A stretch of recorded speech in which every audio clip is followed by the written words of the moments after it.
Sí, ya partimos. Hola, buenas tardes a todas, a todos y a todas. Bienvenidos a esta sexta sesión de las charlas académicas constituyentes que organizamos en conjunto la Escuela de Ciencias Sociales y el Instituto de Ciencias Sociales.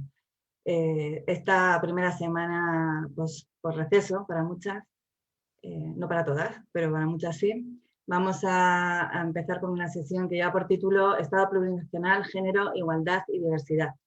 Desde que me invitaron a moderar este seminario, esta conversación, a mí me gusta decirle conversación, llevo como 3 días pensando cómo introducirla. Y la verdad que, aunque suene bien exótico, pienso que quizás desde la biología hay un análisis interesante que nos permite ver esta discusión de forma pragmática. Podemos hablar de igualdad, de la necesidad de un Estado plurinacional, de la diversidad desde muchos puntos de vista. Podemos verlo desde un punto de vista puramente ético, podemos analizarlo desde el derecho, pero los biólogos nos han dicho desde hace ya tiempo que la variabilidad es la esencia de la vida, ¿no? Una población de una determinada especie tiene altas características y hace que algunos individuos sean más o menos adaptables en un ambiente. De la misma manera, tener una diversidad de posturas, de visiones y de respuestas posibles a un problema facilita que podamos resolverlo. En los últimos tiempos parece que venimos sufriendo de un proceso de globalización también del pensamiento, y vivimos en sociedades que tienen una visión, una forma, ¿no?, de ver las cosas, una visión que generalmente pues, se relaciona con la forma en la que ven el mundo pues, los hombres, jóvenes, caucásicos, etcétera, ¿no? Y quizás esa forma única de ver las cosas y de afrontar los problemas nos dificultan salir de crisis como las que estamos, ¿no? Sociopolítica, pandémica, etcétera. Entonces, aunque solo fuera desde un punto de vista pragmático, creo que es completamente necesario no solo respetar, sino defender esta diversidad en las formas de ser y de entender la vida. Y de esto vamos a conversar hoy día. Tenemos 4 académicas, académicos, bueno, expertos en estas cosas que nos van a acompañar hoy día. Me siento muy afortunada de estar moderando esta mesa, porque es de verdad una suerte tener estos tremendos interlocutores e interlocutoras hoy día acá. Vamos a empezar sin más dilación en esta conversación con el profesor Alberto Cudó. Él es profesor titular del Instituto de Derecho Público de la Universidad Austral de Chile. Se doctoró en Derecho en el University College of London, es máster en Derecho por la Universidad de New York, abogado, licenciado en Ciencias Jurídicas y Sociales por la Universidad de Chile. Tengo la sospecha de que podríamos estar largo rato introduciendo el currículum del profesor Alberto Cudó, pero bueno, yo creo que es hora de escucharlo a él. Profesor, tiene el micro para usted. Bueno, muchas gracias, Rocío, por la presentación, y a la Universidad de O'Higgins por el esfuerzo que han hecho ya desde hace un buen tiempo de convocar a diversas personas a conversar sobre este proceso constituyente y este como momento constituyente o políticamente de mucha movilización que estamos viviendo. Y yo voy a tratar de usar mi tiempo de manera muy breve y sintética, un poco aventurando lo que van a decir mis copanelistas. Así que voy a tratar de hacer una pregunta muy sencilla, muy en la clave de lo que es el título de esta suerte de conversatorio o de estos miércoles constituyentes. Y la pregunta es bien básica, porque lo que quiero hacer ahora es cuestionar el por qué la igualdad y la diferencia, ¿no? O qué significa reclamar un espacio para la diversidad y la diferencia utilizando un lenguaje universal como el de los derechos, y específicamente el derecho a la igualdad, ¿no?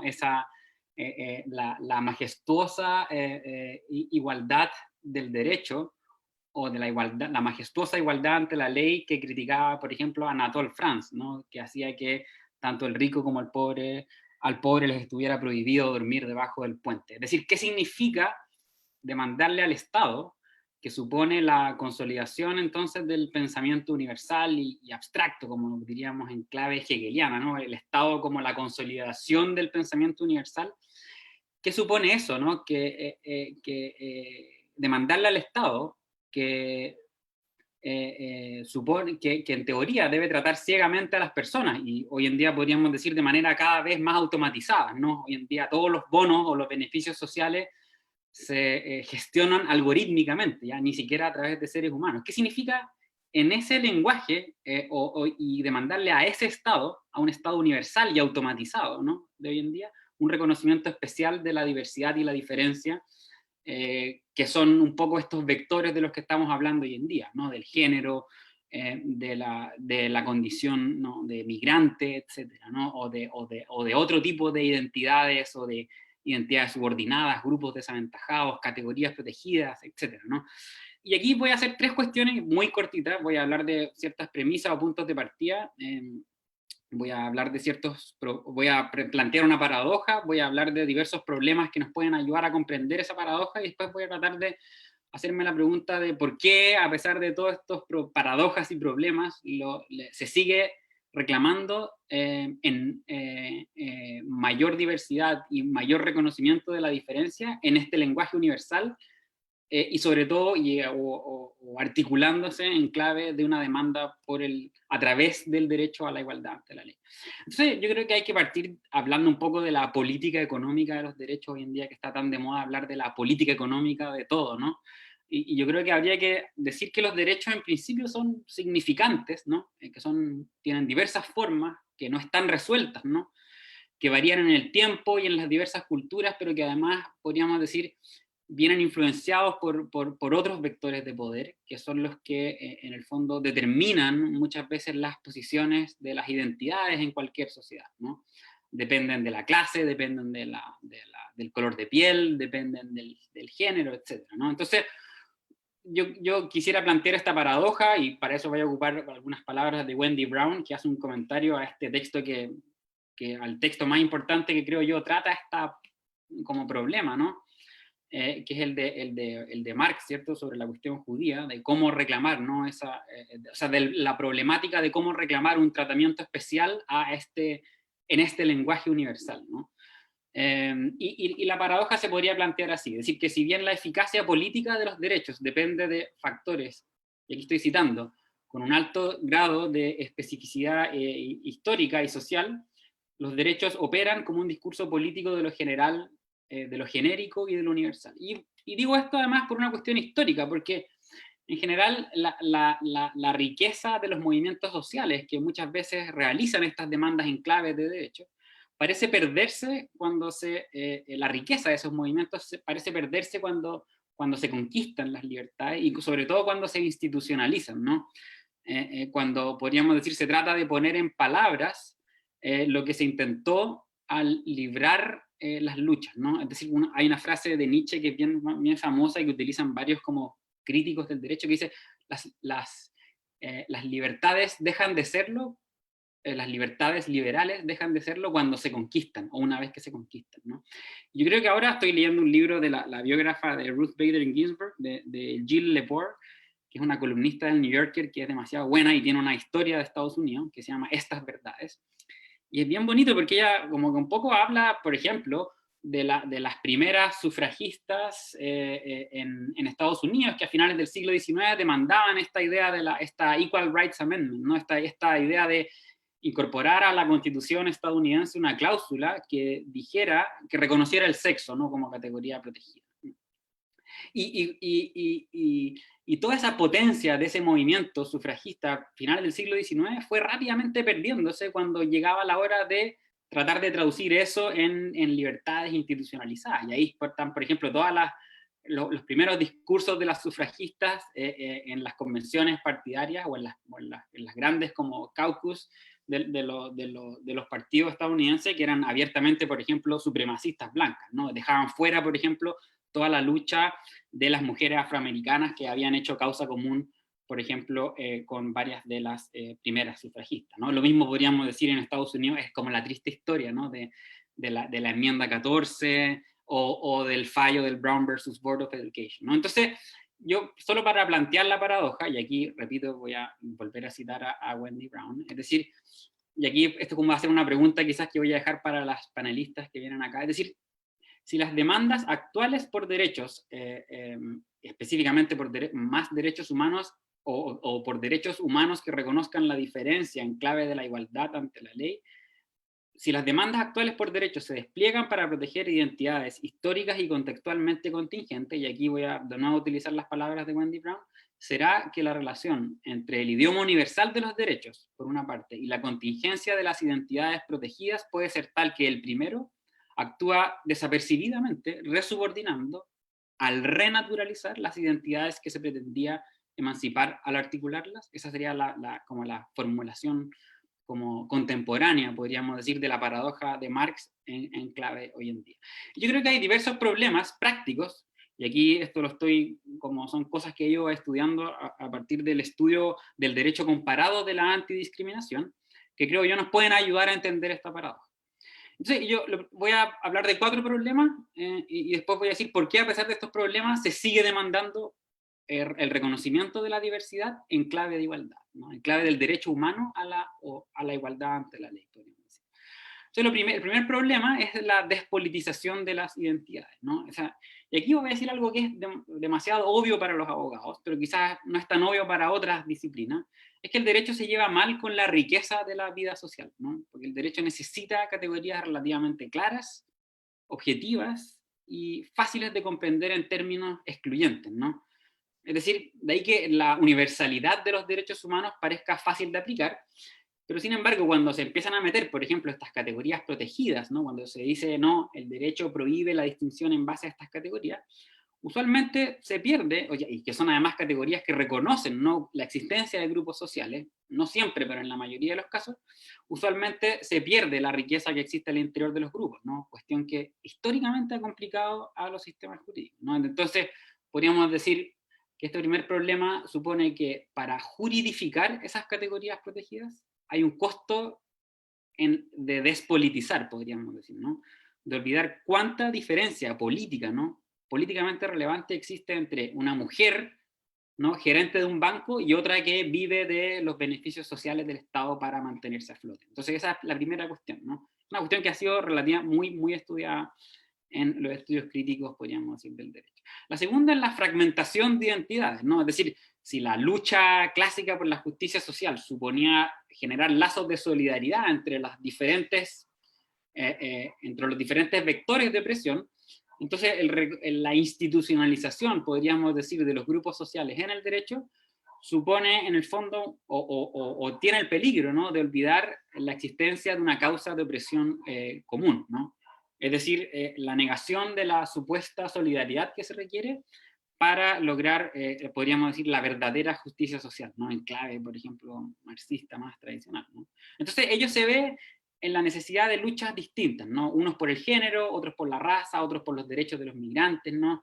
Etcétera, ¿no? Y aquí voy a dar un ejemplo, pero por ejemplo, a propósito de la interseccionalidad, ¿no? La jurisprudencia de las cortes canadienses en materia de interseccionalidad, lo que ha generado, ¿no?, por ejemplo, es una suerte de, podríamos decir, concepción algebraica de la interseccionalidad. Es decir, una interseccionalidad que se entiende como la suma de categorías protegidas, lo que ha generado, por ejemplo, en la práctica,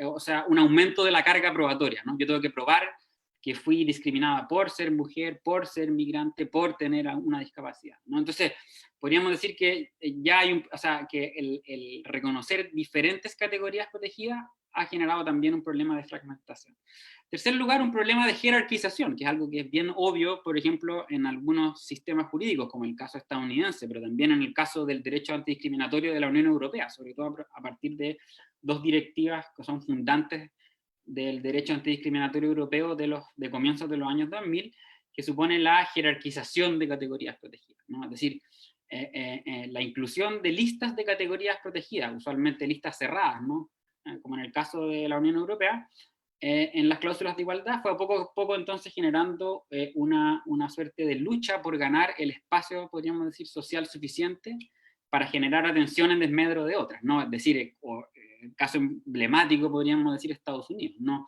Como diferentes categorías protegidas, o podríamos decir en clave de la jurisprudencia norteamericana, ¿no? Como cláusulas sospechosas o criterios sospechosos de ser discriminatorios, que por qué, por ejemplo, la raza genera una mayor atención por parte del derecho que el género a la hora de utilizarse como criterios para, por ejemplo, realizar distinciones en el espacio o en el mundo laboral o a propósito de ciertos beneficios sociales, lo que ha sido un tema histórico, por ejemplo, en Estados Unidos. Pero lo mismo sucede hoy en día en el derecho antidiscriminatorio de la Unión Europea, que, por ejemplo, no reconoce, por ejemplo, la clase o la pobreza o el ingreso como categorías protegidas que usualmente deja, ¿no?, a los trabajadores más pobres de la Unión Europea fuera, ¿no?, de la protección del derecho antidiscriminación. Y un cuarto problema que es demasiado obvio, que es la revictimización, podríamos decir, de las identidades. Es decir, que para ganar ese espacio social, ¿no?, esa atención suficiente, las categorías deben presentarse, ¿no?, como más necesitadas de protección, ¿no?, como menos capaces de defenderse por sí mismos, lo que siempre ha generado una paradoja, ¿no? Y ese ha sido históricamente el debate, por ejemplo, entre las estrategias de los movimientos de mujeres, ¿no?, de personas con discapacidad o de grupos raciales, ¿no? O sea, de seguir en clave de igualdad, ¿no? O sea, en clave de igualdad radical, ¿no? De igualdad que tiene que ser ciega a nuestras condiciones contingentes, o de si acaso se requiere el reconocimiento de estas condiciones contingentes para reconocer nuestro estatus, podríamos decir, inferior, nuestro estatus más digno de protección, ¿no? Ese es un clásico, podríamos decir, en todos los grupos, la típica, ¿no?, cuestión que genera disensos al interior, incluso de los propios grupos protegidos, y ya no solamente entre grupos sociales distintos. Ahora bien, la pregunta que yo me quiero hacer, y aquí termino, es ¿por qué, a pesar de estos problemas, ¿por qué los grupos sociales desaventajados, podríamos decir, siguen demandando en clave de derechos humanos y en clave de igualdad específicamente un reconocimiento por la diferencia?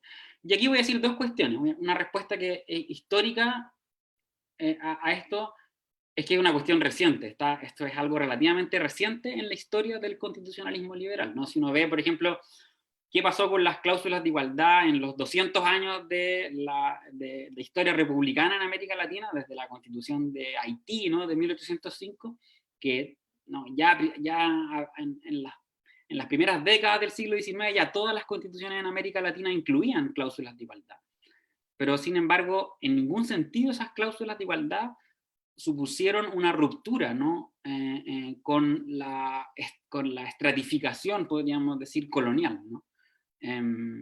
Es decir, la igualdad constitucional del constitucionalismo latinoamericano del siglo XIX y del siglo XX no imponía ningún límite relevante a las distinciones que podía hacer el legislador o la administración a propósito de ¿no?, el derecho de familia, de la inmigración, de por qué favorecer la inmigración europea en contra de la inmigración, por ejemplo, regional, etcétera, ¿no? Entonces, incluso podríamos decir, el proceso de expansión de ciudadanía, ¿no?, de la primera mitad del siglo XX no se hizo en clave de igualdad, ¿no? O sea, jamás, por ejemplo, la expansión de la concepción de ciudadanía para Frei o para Allende suponía reinterpretar, por ejemplo, la interpretación constitucional del derecho a la igualdad ante la ley, ¿no?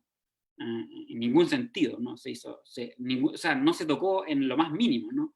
Si incluso uno ve o sea, varias de las reformas más relevantes, ¿no? No sé, las que permitieron la inclusión del campesinado a la ciudadanía política, la reforma agraria, varias de las reformas más relevantes de la época no se hicieron en esa clave, ¿no? Por lo tanto, la respuesta de por qué estos grupos están demandando un reconocimiento de la diferencia y de la diversidad en clave de igualdad es algo muy nuevo, ¿no? Es algo que viene de la tercera ola, que tiene que ver con el impacto del derecho internacional de los derechos humanos y con la idea de utilizar el derecho en las demandas por cambio social que han modificado radicalmente el entendimiento de la igualdad. Así que voy a decir que la respuesta histórica podríamos decir, a la pregunta que yo hice, es algo muy reciente que está como en proceso, ¿no? Y la respuesta doctrinaria, voy a decir que un poco es demasiado, es bien interesante, porque hay varios autores que han tratado de dar una respuesta a esto. Y la primera voy a dar una respuesta que dio Axel Honneth, ¿no? Que es como un teórico de la tercera generación de la Escuela de Frankfurt, y él dice: las cláusulas de igualdad constitucional suponen una apertura estructural. ¿Y qué es lo que supone una apertura estructural? Supone que las cláusulas de igualdad impiden la clausura operativa total del derecho, ¿no? O sea, y aquí voy a explicarlo, ¿no? ¿Qué es lo que hacemos los abogados al aplicar normas? Tratamos de olvidar las discusiones que se tuvieron en consideración al momento de crear esas normas, ¿no? Esa es la gracia de la clausura operativa, ¿no? No tenemos que volver a discutir y a quebrarnos la cabeza cada vez que aplicamos una norma de tránsito, ¿no? La aplicamos y es la frialdad que nos caracteriza, ¿no? A los abogados y abogadas, podríamos decir, es la gracia, ¿no? Es la virtud que tiene el derecho. Pero Jones dice, la gracia de las cláusulas de igualdad es que hacen que los grupos como que necesariamente vean en las cláusulas de igualdad una manera de como repolitizar, podríamos decir, o de volver a traer las discusiones fundamentales, ¿no? Sobre la membresía en la comunidad política. Lo mismo, Mangabeira Unger, ¿no? Otro de los clásicos, uno que fue ministro de Lula, profesor en Harvard, ¿no? Otro de los grandes teóricos críticos del derecho. Él decía, los dos derechos más importantes que deberían estudiarse en todas las facultades de derecho son propiedad y igualdad. Eso es lo que define, podríamos decir, la centralidad del derecho en la vida. Y la igualdad es, el derecho a la igualdad, decía Mangabeira Unger, es un derecho desestabilizador, ¿no? Porque lo que hace justamente es volver a politizar aquello que el derecho pretendía despolitizar para poder aplicar sus formas, ¿no? De manera fácil. Y aquí entonces podríamos decir que la respuesta doctrinaria es demasiado obvia, y la dio Nina Simone, la ha dado Public Enemy, como que todos los, como el movimiento afroamericano en Estados Unidos es bien potente, porque siempre le han dicho, oye, pero deja de hacer tu demanda en clave de derechos humanos, ¿por qué no la haces en clave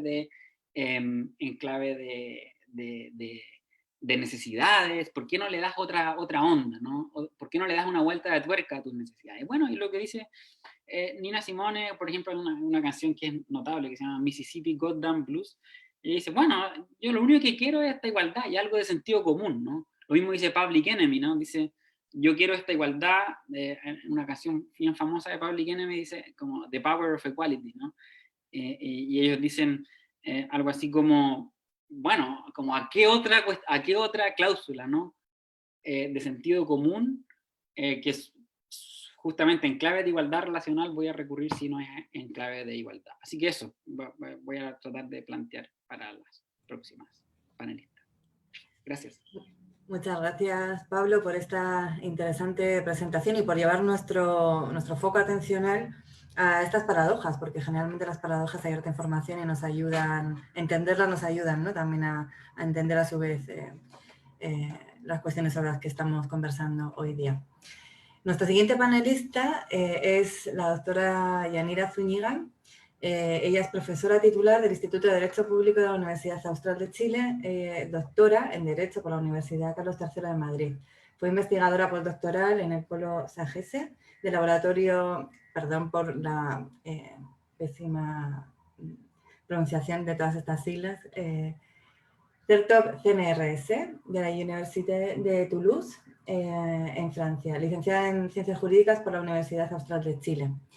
Muchas gracias, Yanira, por estar acá y, bueno, tienes toda nuestra atención.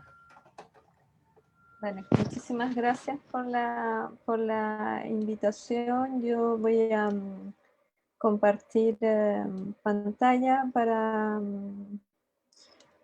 en parte, tratar de ajustarme al tiempo. Y bueno, para tener como un itinerario de conversación. No sé si voy a poder hacerme cargo además de las preguntas que dan para mucho, pero bueno, las interpreto también como una forma de encauzar y hacer dialogar preocupaciones que no son solo preocupaciones teóricas, sino preocupaciones que tienen ramificaciones concretas en la práctica del derecho y preguntas que vale siempre la pena plantearse para no quedar embelesados con ciertos conceptos, ¿no? Que son muy atractivos simbólicamente, pero no necesariamente han arrojado todo el rendimiento práctico y han cumplido las expectativas que sobre esos conceptos y sobre esas estrategias se han puesto. Yo quiero referirme a una cuestión al hilo de lo que se ha dado en denominar la utilización de enfoques de género para aproximarse al derecho constitucional y en particular a las discusiones constituyentes, que es lo que estamos atravesando en Chile. Quiero plantearme una pregunta que de más en más viene surgiendo con esos términos, no tanto hablando como ya insinué, utilizando una expresión que puede también tener diversos contenidos, ¿no? Y diversos compromisos políticos, como es la de género, ¿no? Que tiene una cierta diversidad semántica hoy día y es lo que le ha pasado al género, lo que le pasa a las grandes expresiones que en principio son revolucionarias, que a medida que se popularizan a veces se vacían de contenido, ¿no? Y entonces me parece relevante retomar también porque está la discusión de círculos académicos con los que tengo mayor conexión, la posibilidad de si la Constitución chilena, dado por supuesto la discusión que dio origen a un modelo de paridad presumiblemente con mayor rendimiento práctico, que garantizaría la presencia paritaria de mujeres en el órgano constituyente, si esto no pudiera ser entonces un movimiento precursor para que esta presencia de mujeres se tradujera, inédita, ¿no? Paritaria, se tradujera eventualmente en un contenido constitucional que tuviera más indicadores, ¿no? Más orientaciones o coordenadas de género, y por género en este caso hablaría de feminismo, ¿no? Y entonces está empezando a hacer esa pregunta, y esa es una de las razones por las que el proceso constituyente chileno ha llamado la atención, es si podría eventualmente transformarse en una constitución feminista, lo que hasta ahora evidentemente no aparece como resultado de procesos constituyentes recientes ni de modificaciones en el panorama constitucional. Y claro, esto tiene que ver con la cuestión de que hay una estructura de oportunidad que va más allá de la regla de paridad que ya comenté, sino también un tejido de organizaciones sociales que participaron muy fuertemente, y de un movimiento social feminista muy activo en el último tiempo, que permite entonces generar una especie de entramado más potente, creando una estructura de oportunidad para que eso no sea necesariamente una ilusión, sino que tenga algún viso de viabilidad, ¿no? Y entonces, ¿a qué le llamaría yo un proyecto de constitución feminista a sabiendas de que sobre el feminismo no es posible hacer una definición muy clara, porque hay distintas corrientes al interior del feminismo, y yo hablaría de un proyecto de constitución feminista, un proyecto que por definición es innovador, ¿no? Desde el punto de vista de las maneras en que el constitucionalismo ha tratado de resolver los problemas de desigualdad y de desventaja, en este caso particularmente para las mujeres, pero no necesariamente solo para las mujeres, también cubre las reivindicaciones que se van produciendo al hilo de las movilizaciones de colectivos de diversidad sexual, y la particularidad de una constitución feminista sería, ¿no? Que asume también esta tesis, ¿no? Que es la tesis feminista más clásica, que hay una construcción social de la eh, sexualidad o de la diferencia sexual, y esa construcción social tiene carácter normativo, y esa normatividad se expresa en pautas jurídicas como en pautas no jurídicas, que traen como resultado que habitualmente las mujeres y el grupo de la diversidad sexual sean o sufran una afectación en sus derechos, y por lo tanto se produce un fenómeno característico de desigualdad, ¿no? como este proyecto es innovador, entonces requiere pensar la Constitución de una manera distinta, y como las tesis del feminismo son tesis de desigualdad estructural, es decir, lo propio de las distintas vertientes feministas es asumir que el problema de desigualdad de género no es marginal, y que tampoco se relaciona con una dimensión específica de la vida social, sino que está enraizado en un tejido que construye no solo visiones del mundo de los sujetos, sino también eh, eh, instituciones, ¿no? Y prácticas que resultan estabilizadas por esas instituciones. Resulta que el proyecto feminista lo que debiera proponer es una revisión completa, dado además que algo de esto nos decía también Alberto, ¿no? Dado que las normas jurídicas pareciera ser que uno debiera asumir que no han servido demasiado, incluyendo las normas de igualdad, para estos procesos de cierre de brechas, ¿no? Sabiendo que las sociedades históricamente se han articulado sobre la base de distintas brechas a través de distintos factores de ordenación social, entre otros el género, pero no solo el género. Esto sería entonces pensar en una constitución que sería capaz de subvertir todas estas estructuras y ponerlas al servicio de esta transformación social, ¿no? A partir de esta idea de la paridad que ya mencioné, pero no solo a través de la idea de paridad. Entonces, lo que quiero mostrarles es que en el panorama constitucional comparado, tenemos varias constituciones que han hecho algunos ejercicios de modificación para incluir sobre todo a las mujeres, me voy a referir sobre todo al caso de las mujeres, y uno puede encontrar, como en algún sentido también indicaba Alberto en su exposición, una especie de concentración en las cláusulas de igualdad, ya sea cláusulas generales de igualdad o cláusulas género específicas. Es decir, la idea de proyectar las correcciones para la desigualdad social a través de cláusulas que mandatan tratamiento igualitario o que habilitan a establecer diferencias, pero para producir igualdad material, en parcelas determinadas de la vida social, ¿no? Y entonces nos encontramos algunas cláusulas específicas a veces en materia de empleo, incluso en materia de familia. Muy pocas constituciones, en cambio, abordan la cuestión de los derechos sexuales y reproductivos. Esta es una cuestión importante porque en las tesis feministas la apropiación de la sexualidad y de la capacidad procreativa femenina tiene un lugar muy importante en la explicación de la desigualdad de género. Por lo tanto, el que las constituciones no se hagan cargo de esta dimensión, ¿no? de la sexualidad y la procreación parece ser una de las explicaciones también de por qué se mantienen esas estructuras, ¿no? Y hay algunas constituciones que han ido avanzando en la construcción de políticas públicas ligadas a la diferenciación en materia de género y a abordar asuntos que también son estructurales, ¿no?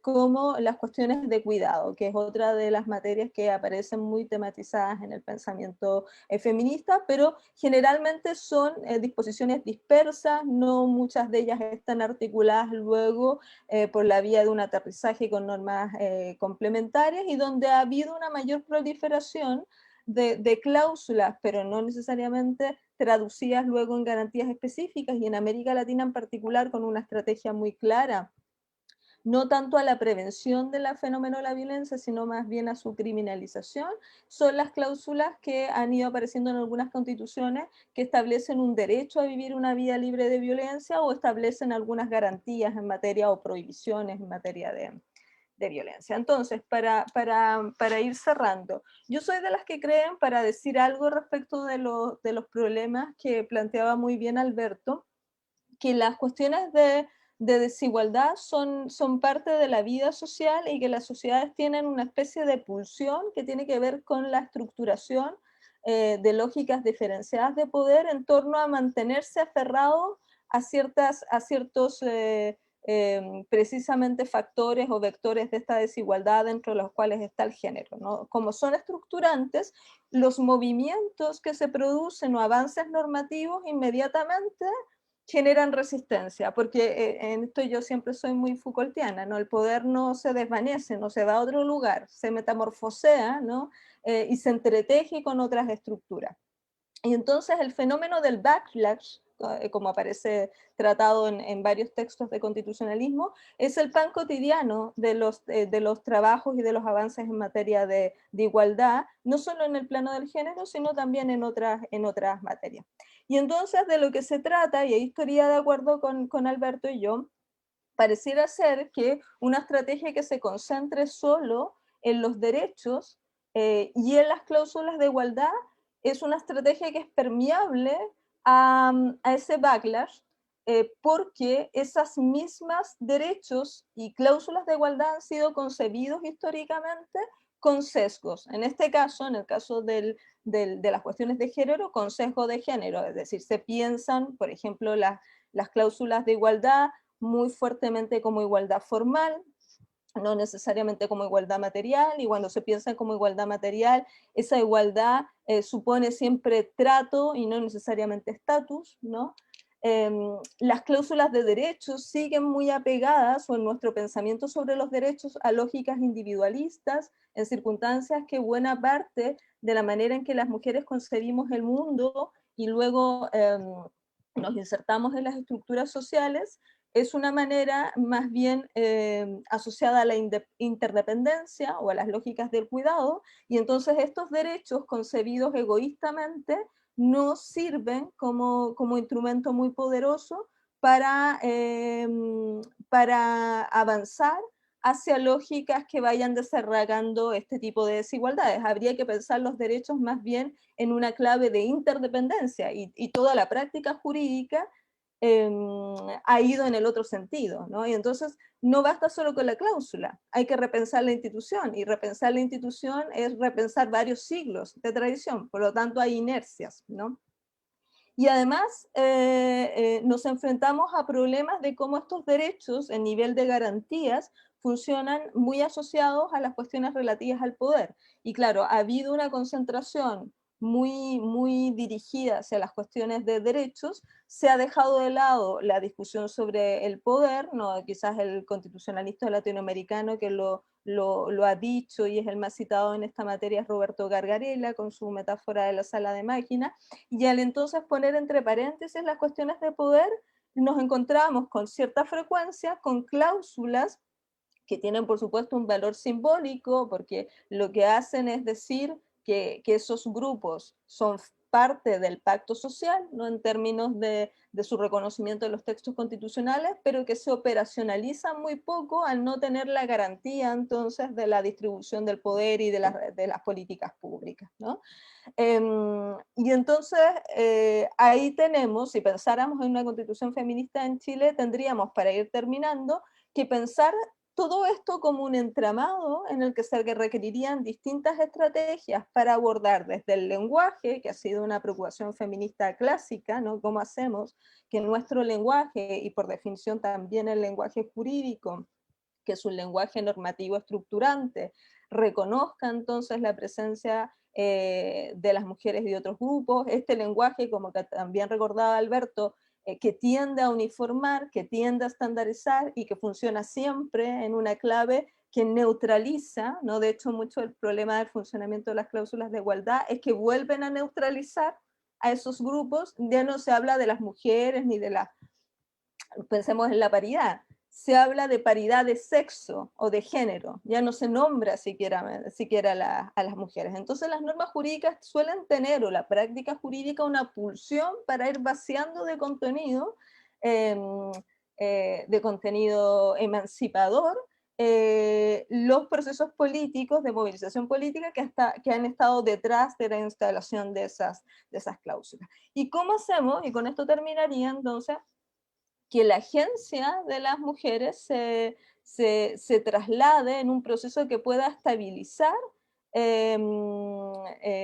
tanto la protección de la autonomía de las mujeres como también su capacidad de incidencia en los procesos políticos, porque al final son los procesos políticos los que son el telón de fondo de los procesos normativos, ¿no? Y entonces mi impresión que lo que debiera hacerse son muchas estrategias de distinto estilo, ¿no?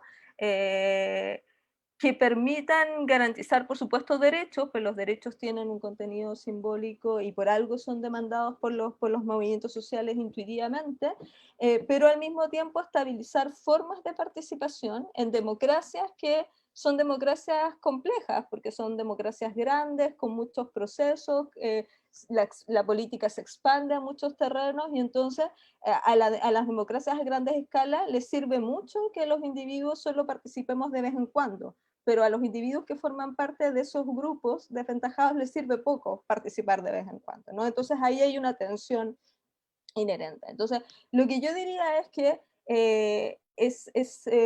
bueno, y con esto cierro, construirse un horizonte feminista, pero a sabiendas de que este proceso es un proceso que tiene un alto contenido transformador y entonces no se agota ni en las cláusulas de igualdad, en el supuesto que estén mejor construidas que las que tiene actualmente la Constitución, ni tampoco en las cláusulas de derecho, y que requiere entonces pensar, y tenemos poca información, de cómo construir mejores arreglos institucionales que puedan garantizar derechos. Por ejemplo, sabemos poco de si el sistema presidencialista u otro modelo, si la descentralización en qué término favorece o no favorece a las mujeres, porque las mujeres hemos estado también invisibilizadas de los estudios, ¿no? que identifican impactos políticos. Entonces, aquí hay complejidades. Yo diría que el camino que nos ofrece la discusión de nueva constitución es un punto de partida y que sería muy incorrecto pensarlo como un punto de llegada. Eso llama cierto optimismo, pero a un optimismo que tenga también claro que los procesos de transformación no se hacen de golpe y que los procesos de transformación normalmente sientan las bases para estabilizar otras sinergias que puedan abrir estructuras de oportunidad en el futuro. Bien, muchas gracias. Muchas gracias, Yanira, por la cantidad de elementos, ¿no?, que nos has aportado a la reflexión. Bueno, ese foco también en qué es lo que está pasando con el poder, ¿no?, más allá de... Porque los derechos están, ¿no?, digamos que de alguna manera se recogen, pero cómo estos se materializan es una cuestión distinta. Nuestra siguiente panelista es Antonia Rivas. Aprovecho, bueno, la presento primero, perdón. Investigadora del Centro de Estudios Interculturales Indígenas, profesora colaboradora de la Escuela de Antropología de la Pontificia Universidad Católica de Chile, doctora en Antropología Sociocultural de la Universidad de California, en Berkeley, abogada y licenciada en Ciencias Jurídicas por la Universidad Diego Portales. Y esta increíble panelista nos tiene que abandonar un poquito más pronto, entonces yo quiero animar a que nos hagáis pronto las preguntas al final para Antonia, que seguro que va a suscitar mucho interés. Antonia, adelante. Muchas gracias, Rocío. Muchas gracias por la invitación a la universidad. De verdad agradezco el privilegio de poder estar aquí presentando con personas que admiro mucho en términos intelectuales, como es Alberto y Yanira, y claro, es un bonito cruce, es un cruce interesante que se hace en los temas. Yo voy a tratar de ser, o quizás soy un poco menos... no sé, como un poco más práctica quizás en los temas que vamos a tratar, pero quizás no lo soy. Pero me interesa que conversemos un poco y que discutamos qué está pasando con el momento constitucional básicamente en Chile y los pueblos indígenas. Acá yo en general, esta idea de la igualdad es interesante, no sé si la suscribo 100% en el sentido de que finalmente... es bajo la lógica de la igualdad, es que muchas veces yo siempre hablo del tío del asado, ¿verdad? Ese tío dice, bueno, somos todos iguales, entonces, ¿por qué le tendríamos que reconocer derechos especiales a ciertos sujetos? ¿O por qué tendrían que estar los escaños reservados? Y básicamente ese creo yo que es el punto que se discute en este panel, en este seminario. Tengo acá una cita de Buenaventura de Santos Sousa, y que en general habla de que el derecho a la igualdad, que tenemos derecho a ser iguales cuando la diferencia nos inferioriza, pero tenemos derecho a ser diferentes cuando la igualdad nos descaracteriza. Y en ese sentido yo creo que esa es un poco la base de lo que estamos hablando acá respecto a la pregunta que uno se hace, bueno, ¿por qué no hay escaños reservados para discapacitados? ¿O por qué no hay otro tipo, no sé, una senadora que ironizó con... los grupos religiosos, o después dijo algo respecto a las personas con diferentes características físicas, ¿verdad? ¿Por qué no los colorines tendrían que tener escaños reservados? Y eso es un poco la pregunta que se hace acá. ¿Qué hace distinto a los pueblos indígenas, a los pueblos originarios, a las naciones, primeras naciones, como uno puede decirle, ¿verdad? De otros grupos, de otras identidades, de otros colectivos, como muy bien decía el listado Alberto, de las formas que tenemos de referirnos a estos temas. Y yo creo que en general hay varias razones. Parece que estoy, bueno, no importa. Hay varias razones, pero las vamos a ver un poco más adelante, pero me gustaría también como dar acá un contexto de que el tema del reconocimiento constitucional a los pueblos indígenas es un tema que viene desde hace los últimos 30, 40 años, sobre todo con mucha fuerza en Latinoamérica, no así en otros países. Claro, las experiencias anglosajonas también hablan de un tipo de reconocimiento, pero es una tendencia nueva, y que esto también se junta mucho con lo que hablaba Alberto de las demandas en clave de derechos humanos. Es justamente en materia indígena que con la ratificación del Convenio 169, el lenguaje de las demandas de los pueblos indígenas, que estaba inserto en otra lógica que era más bien cultural o identitaria, se empieza a formular en lenguaje y en clave de derechos humanos. Y eso es algo que vemos hoy día fuertemente, ¿verdad? En general, pareciera, yo hablo a veces de un indígena que pareciera ser universal, ¿verdad? En el sentido de los derechos, del lenguaje de los derechos humanos. Por ejemplo, todos los pueblos indígenas tienen una especial relación con su tierra, que es una cosa que se dice fuertemente en todos los órganos internacionales. Y claro, hay una relación especial, pero esa relación especial hace que finalmente uno genere esta construcción de un indígena universal, que tiene dichas características que son sujetas de protección. Eso es interesante, por una parte, porque permite que las demandas de los pueblos indígenas sean más visibles, las demandas se articulen de una forma y puedan ser demandadas, pero al mismo tiempo, claro, genera el riesgo, un clásico de la esencialización de las identidades, y que finalmente comprendamos a una idea media salvaje de lo que es el indígena, y no hay nada más lejos de eso, esta construcción del otro en ese sentido. Pero bueno, en este sentido entonces tenemos reconocimientos constitucionales diversos en la región. Hay casos mucho más que han transitado hacia la autodeterminación, la autonomía, como Bolivia, México, Colombia, Ecuador, en muchos casos, con matices, ¿verdad? Lo vamos a ver. Tenemos una Corte Interamericana que ha marcado una tendencia súper fuerte en los últimos años respecto al reconocimiento de los derechos colectivos de los pueblos indígenas, pero al mismo tiempo, en todo este entramado de reconocimiento, entre comillas, lo voy a decir, se mantienen, y muy relacionado también con lo que hablaba Yanira, se mantienen de alguna manera la retórica del desarrollo, la retórica del gobierno nacional, y de que el desarrollo le llega a todos, se potencia la economía basada en el extractivismo, la explotación de los recursos naturales, algo que finalmente se opone a las propias demandas de los pueblos indígenas. Y hay otro indicador que es súper interesante, que tiene que ver con que todas las estadísticas hablan de que los más pobres entre los pobres son en general las personas pertenecientes a los pueblos indígenas, y sobre todo las mujeres pertenecientes a los pueblos indígenas. Entonces ahí se cruza una lógica que es difícil de considerar.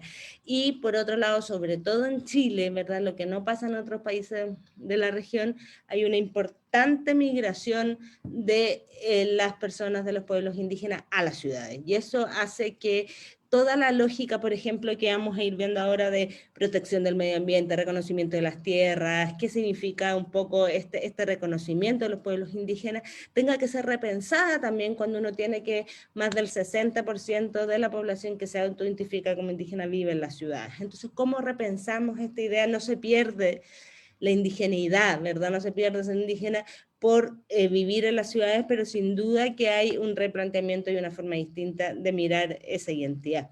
Entonces acá hay algo que tenemos una retórica jurídica, un fetichismo en general en la región respecto al reconocimiento de derechos, y esto lo pongo como una alerta importante de lo que vamos a hablar después sobre el reconocimiento de los derechos de los pueblos indígenas. ¿Implica, por ejemplo, el fin al conflicto? Y también lo digo entre comillas, el reconocimiento constitucional, seguramente no, ¿verdad? tiene implicancias simbólicas fundamentales, pero también hay algo que tiene que ver con la implementación de los derechos y con el cambio de la estructura y la forma de entender el mundo. En general, y esto es súper importante siempre decirlo, siempre se dice, bueno, pero ¿qué pasa en New Zealand? ¿O qué pasa en Australia? ¿Cómo lo hacen en Estados Unidos? ¿Verdad? Y se plantean fórmulas mágicas de reconocimiento en otras partes. Es importante decir que en las relaciones de los pueblos indígenas en todo el mundo en general son complejas, y porque todas derivan de brutales historias de despojos, abusos, violencia, discriminación, que hace que nunca es fácil. No hay una solución mágica, no hay una solución completa, y ningún país ha resuelto esto. Entonces es importante, y yo por eso creo que lo que va a pasar en Chile habla de un nuevo constitucionalismo que permita pensar de una manera distinta. Acá tengo una tabla simplemente en general para que veamos cómo ha ido avanzando esta idea del reconocimiento, y acá es importante decirle Chile, Uruguay, Surinam, son de los países que no reconocen en su constitución, ni siquiera mencionan a la palabra indígena o algo parecido en sus constituciones. Después tenemos constituciones que reconocen genéricamente, es decir, existen pueblos indígenas o preexisten, si son un poquitito más avanzadas. Reconocimiento de la multiculturalidad, en general la multiculturalidad, y acá hay algo que va a ser súper interesante en el debate constitucional, la diferencia entre multiculturalidad y plurinacionalidad. Generalmente las personas no tienen mucha idea, y es importante decir que sí, es un asunto semántico, pero que en general el multiculturalismo ha sido asociado a esto que hablábamos al principio de reconocer derechos, pero mantener un modelo extractivista de reconocimiento, un reconocimiento no tan en serio, por decirlo así. En cambio, la plurinacionalidad habla más bien de un reconocimiento que desafía las estructuras. ¿Qué pasa en Chile? Rápidamente, ¿verdad? Evidentemente no tenemos reconocimiento constitucional. Tenemos un alto porcentaje de la población chilena que se autoidentifica como parte del pueblo indígena, y esto en general la gente siempre... Ahora menos, pero hace un par de años era muy frecuente escuchar que no habían tantos indígenas en Chile, que habían vivido, pero que ya somos todos chilenos, una parte, esa es una forma de expresarse que ya no se usa tanto, todavía uno lo escucha de repente en algunos parlamentarios, pero ya es más bien tirada de las ya no se escucha tanto. Pero eso se contrapone al alto porcentaje, casi el 13% de la población se identifica como perteneciente. Hay un reconocimiento legal a los pueblos indígenas, pero no como pueblos, sino como etnias, a pesar de que después hay otra ley, la ley de borde costero, que los reconoce como pueblo. Y yo sostengo que hay una plurinacionalidad en los hechos, pero no en el derecho. Y ese es un poco, creo yo, el desafío de la Constitución, reconocer esa plurinacionalidad a la chilena, si queremos, en el sentido de la forma en que lo reconozcamos, pero sin duda que existe la vigencia de los pueblos indígenas. Yo sostengo que además hay algo que denomino la ignorancia porfiada en general de la élite respecto a esta plurinacionalidad. ¿A qué me refiero con esto? Y que por más que se intente explicar y se intente generar estos lazos, el escudo es el desconocimiento de esta realidad. Entonces es porfiada esta ignorancia porque no solo básicamente no sabe, sino que además se niega a saber, y utiliza ese desconocimiento de la cultura de alguna manera que permite seguir esencializando y seguir generando. Y por el otro lado tenemos algo que ya sabido por todos, ¿verdad? El contexto de violencia en la Araucanía, la ley, una violencia policial, además con contextos de violencia y radicalización de grupos bastante graves, la militarización, y de alguna manera esto va generando un contexto como de urgencia siempre en el proceso, en los temas indígenas, que finalmente es una urgencia también falsa, porque se va a generar una comisión, y esa comisión va a decir que se va a llamar probablemente Comisión Araucanía, ¿verdad? Y esa comisión, creo que vamos en la 5ª Comisión Araucanía en los últimos 10 años, todas además ninguna creatividad en el nombre, ¿verdad? Siempre es la misma Comisión Araucanía, cuando los problemas no son solo en la Araucanía. Y en esa comisión probablemente se va a llegar a una suerte de nuevas propuestas que no son nuevas tampoco, y que finalmente no generan una voluntad política real de iniciar un diálogo sustantivo en muchos temas. Es importante, y acá entrando más al tema constitucional, distinguir dos cosas. Básicamente, una cosa es la participación indígena en la creación de la nueva constitución, que es lo que vamos a ver ahora, que tiene que ver con los escaños reservados, los 17 escaños reservados, que fue un proceso muy difícil de conseguir, donde hubo que lidiar con muestras fuertes de racismo institucional también, pero que de alguna manera a mi juicio, generaron una situación inédita, que es una constitución no solo paritaria, sino que una constitución única en el mundo en la generación, en su generación, que contempla 17 escaños reservados. Eso no hay, ¿verdad? Entonces ahí vamos a ver, y no existen otras formas en que se establecieron 2 escaños, 4 escaños, pero este número va a ser relevante en términos de lo que viene después, que es el reconocimiento y los derechos colectivos, lo que se reconoce en la nueva Constitución. Y con esto ya tengo varias más, pero me gustaría ir cerrando. Pero ¿por qué es relevante esta posibilidad de que participen los pueblos indígenas? Porque yo creo que es el primer paso en iniciar este nuevo diálogo con un interés real de parlamentar en términos de lo que se hacía antes de negociar. No ha existido nunca participación de los pueblos indígenas, ni en general de la ciudadanía, ¿verdad?, en la discusión constitucional. Yo creo que es la posibilidad de iniciar un camino hacia la deuda histórica. Yo estoy convencida que la presencia de 17 escaños, de 17 de constituyentes indígenas, y que pueden ser más porque hay otras personas indígenas que están yendo por fuera de los escaños, van a poder tener. Y acá yo creo que hay un antecedente relevante de los pueblos indígenas en la discusión de la nueva Constitución para el fortalecimiento de una nueva forma radical, distinta de entender la democracia. Y acá, bueno, evidentemente en Chile es importante decir que el reconocimiento no se basta a sí mismo, ¿verdad? Como les decía en un principio, es el primer paso, es parte de un diálogo cultural que se inicia. Y con esto quiero cerrar, que hay ciertos desafíos que son interesantes, que los planteé al principio, que tiene que ver, por ejemplo, con la especificidad de la diversidad de pueblos. Este gran indígena universal que yo les decía es importante en términos de la articulación de las demandas en el lenguaje de derechos humanos, pero al mismo tiempo tiene que permitir que los pueblos indígenas en su especificidad y en su individualidad sean capaces de leerse y entenderse en esa Constitución.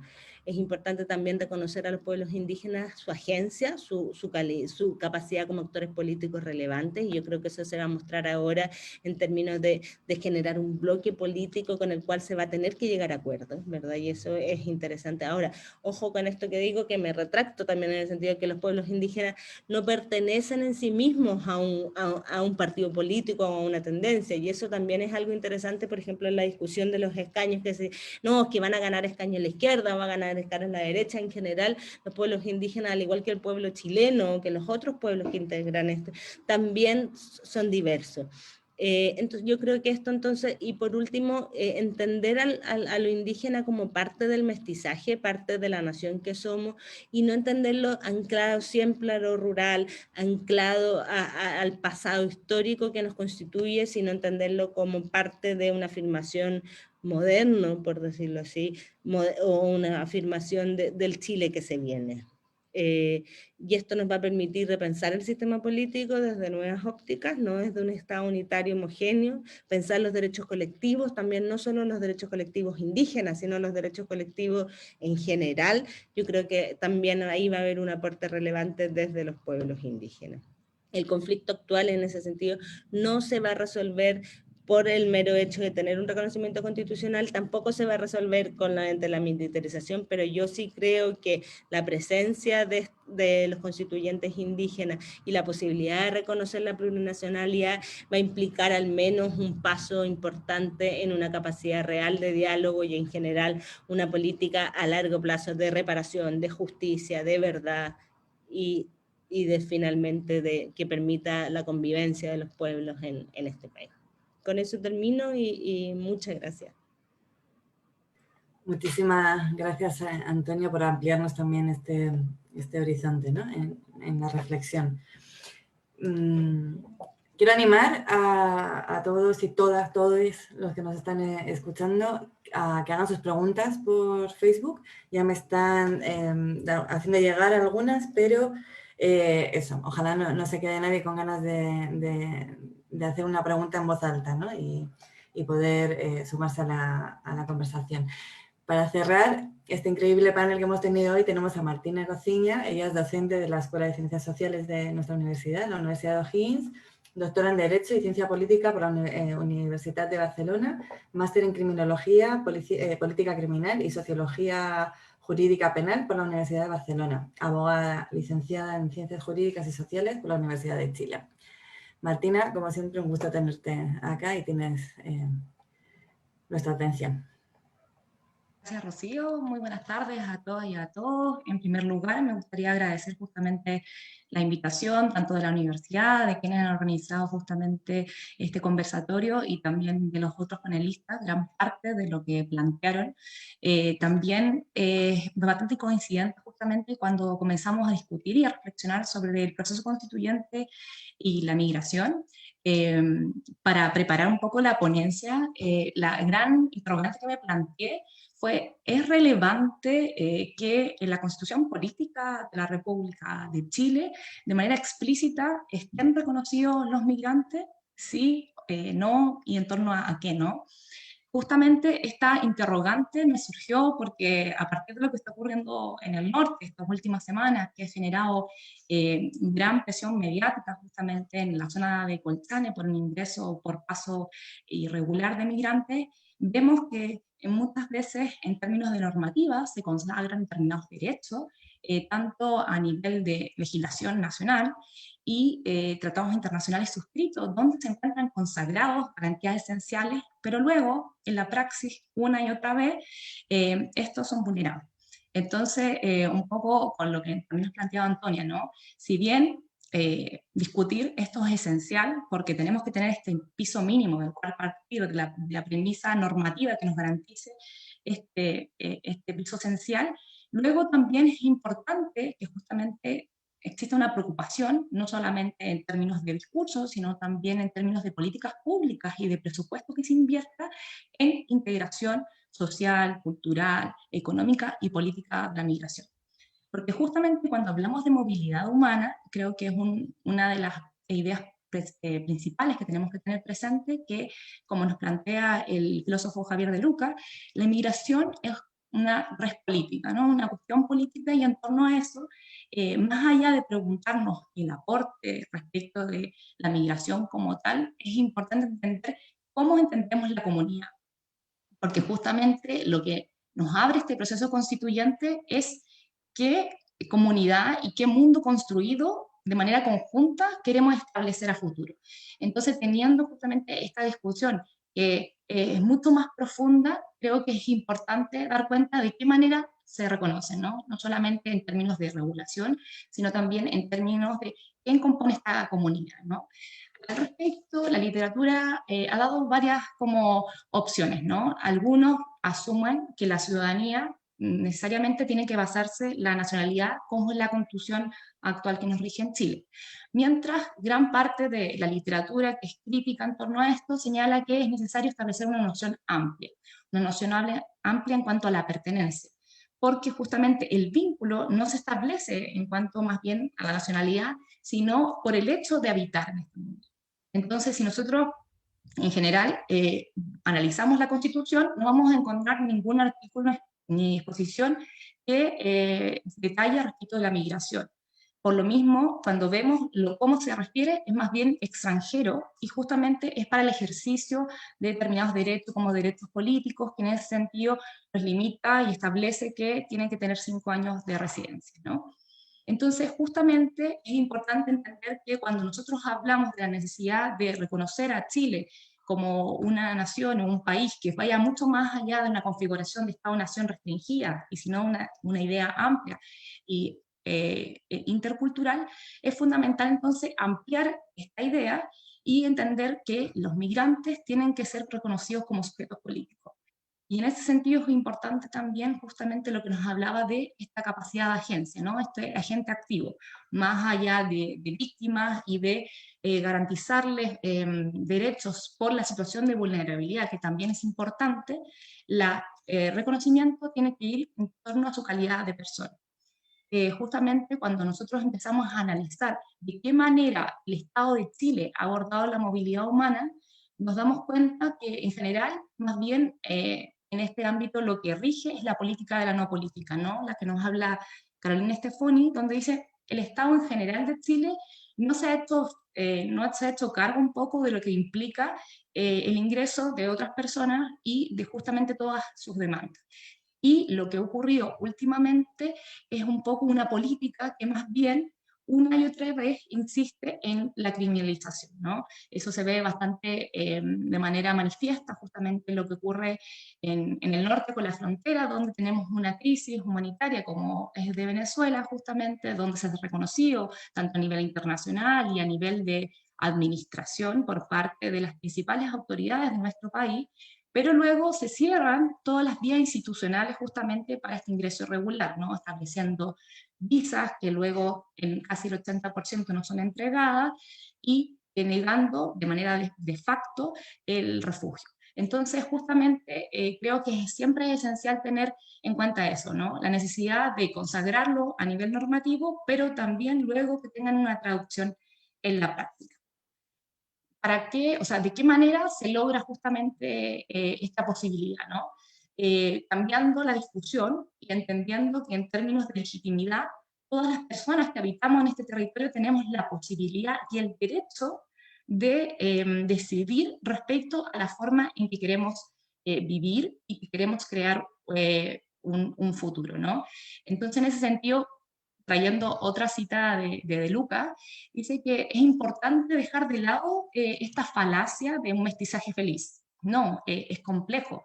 El encuentro entre distintos va a traer tensiones que no se van a solucionar hoy día, ni en 10 años más. Va a ser una tarea a largo plazo con la cual vamos a tener que lidiar.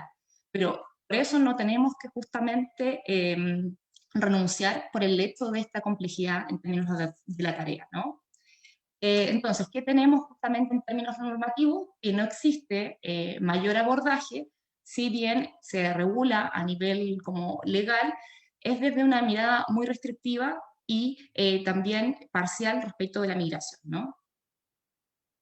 Solamente como un ejemplo para dar cuenta de esto, en la reflexión de los escaños reservados, respecto del pueblo afrodescendiente se separa directamente y se deniega este cupo, ¿no? Entonces, en general, cuando nosotros se estudia cómo se ha reconocido esta interculturalidad, más bien se asocia a los pueblos indígenas y en términos de pueblos o extranjeros o personas migrantes se ha reconocido poco y nada, ¿no?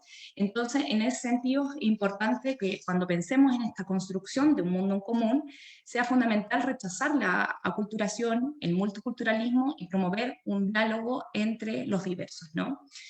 Y este diálogo, en términos como fundamentales, lo que tiene que tener presente es la valoración de las distintas culturas. Eso es esencial en términos de que no puede configurarse que el patrón esperado solo sea en términos de lo chileno, ¿no?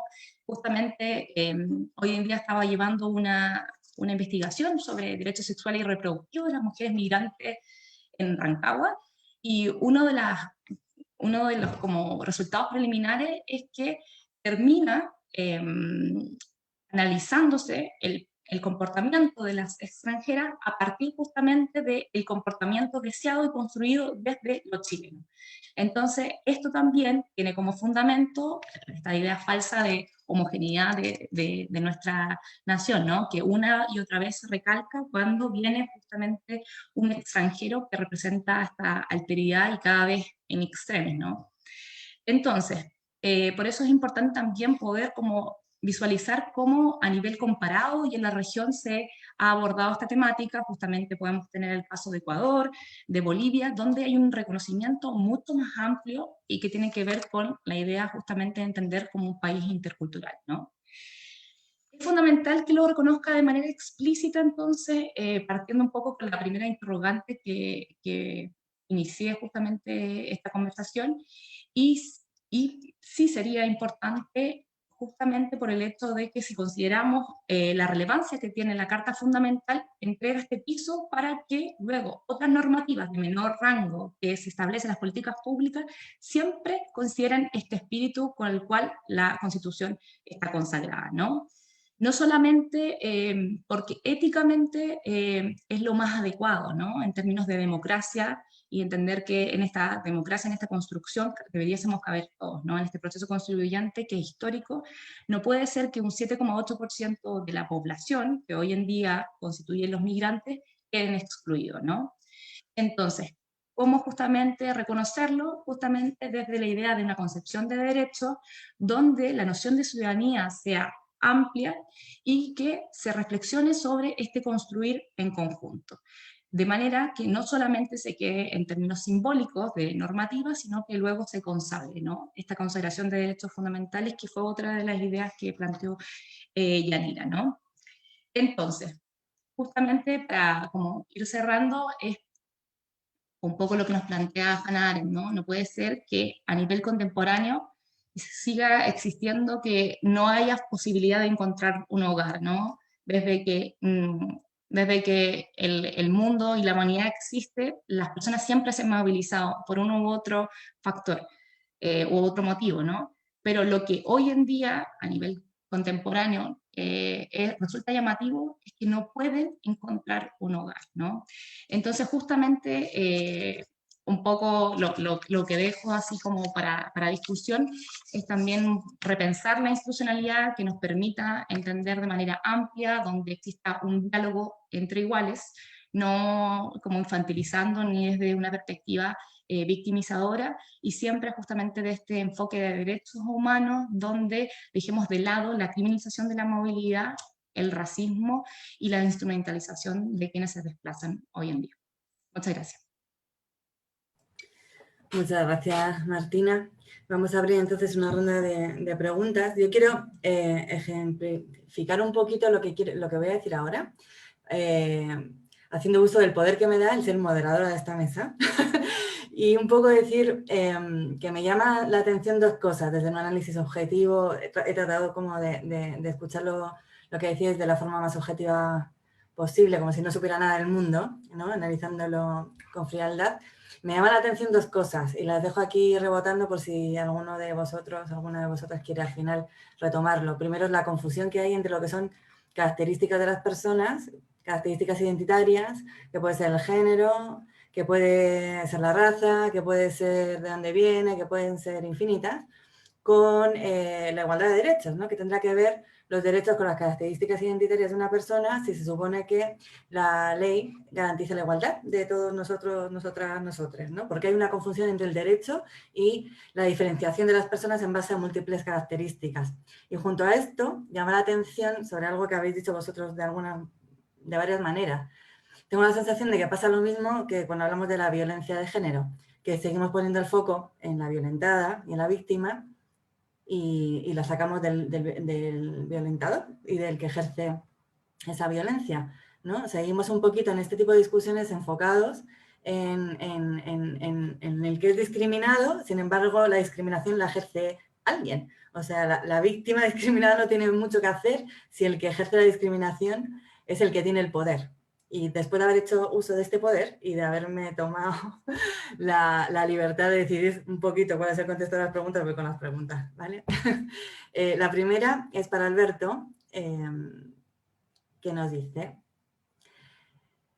de los diversos modelos explicativos que planteó sobre cómo entender la igualdad, ¿cuáles crees que son los que más pueden hacerse cargo de los problemas de desigualdades que existen en el país como demandas, en el marco de la actual discusión del proceso constituyente?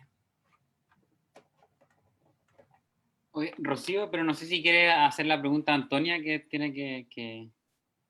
No sé si... Que no da tiempo, ya. Dale. Me he saltado.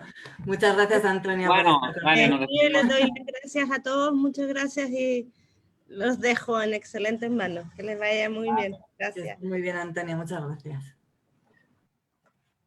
Bueno, yo creo que la pregunta sobre qué concepción de la igualdad, ¿no? Podría ser útil, ¿no? Para abordar todos los desafíos que se han planteado acá.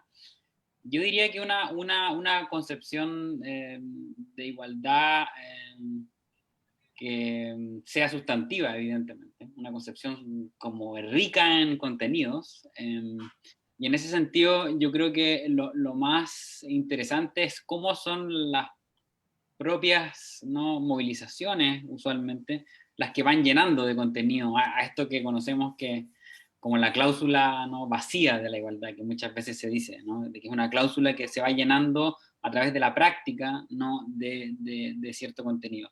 Yo diría que lo más importante es reconocer que hoy en día no se puede, y que en el mundo, en general, en el derecho constitucional comparado, las cláusulas de igualdad ya no se entienden meramente en clave de igualdad formal. Yo creo que eso es como evitar, es vital dar paso a una concepción más rica y sobre todo hacerse las preguntas como si se quiere en clave de igualdad democrática o de igualdad relacional o de varias maneras en que se puede poner la pregunta o plantear la pregunta es ¿qué significa, no? Ser tratado como un igual ante el otro? En algunos casos eso va a requerir recursos, en otros va a requerir alguna consideración institucional de la especificidad, en otros casos va a requerir adecuarse, ¿no? Va a requerir ajustarse a la diferencia, ¿no? Como todos los casos de ajustes razonables o de acomodos.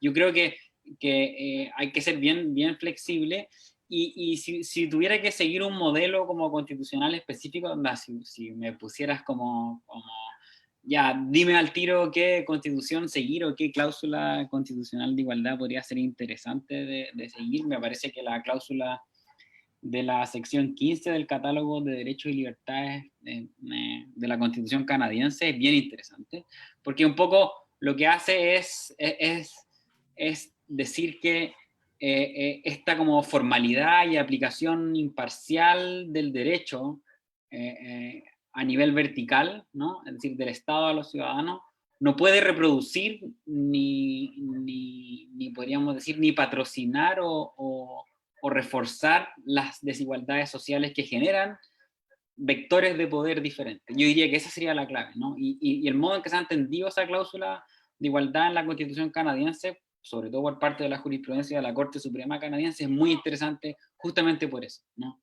Y eso, en algunos casos, dice la Corte, requiere que el Estado se abstenga, que el Estado vaya, ¿no? con el velo, ¿no? de la justicia, pero que en otros casos que ese velo se corra, ¿no? Para conocer cuáles son las desigualdades que generan diferentes, ¿no? Agencias, ¿no? Diferentes grados de agencia ciudadana. Y en algunos otros casos va a requerir no solamente que se corra el velo, sino que va a requerir que el Estado haga algo, ¿no? que plantee acciones afirmativas, acciones positivas o como se les llame. Y entonces yo creo que hay que tener una concepción, primero, que sea sustantiva, que sea políticamente relevante, ¿no? Que eso es lo que importa, ¿no? O sea, cómo todas estas diferencias, ¿no? Impactan en el poder, ¿no? De pararse como un igual ante el otro. Y en tercer lugar, que sean flexibles, ¿no? Que permita abstenerse, pero también intervenir de algún modo, ¿no? O sea, yo creo que esas son las tres como premisas desde las que tendríamos que desarrollar una concepción de igualdad constitucional. Y para eso la Constitución canadiense creo que yo en general me gusta mucho y sobre todo cómo se ha entendido en el último tiempo. Eso.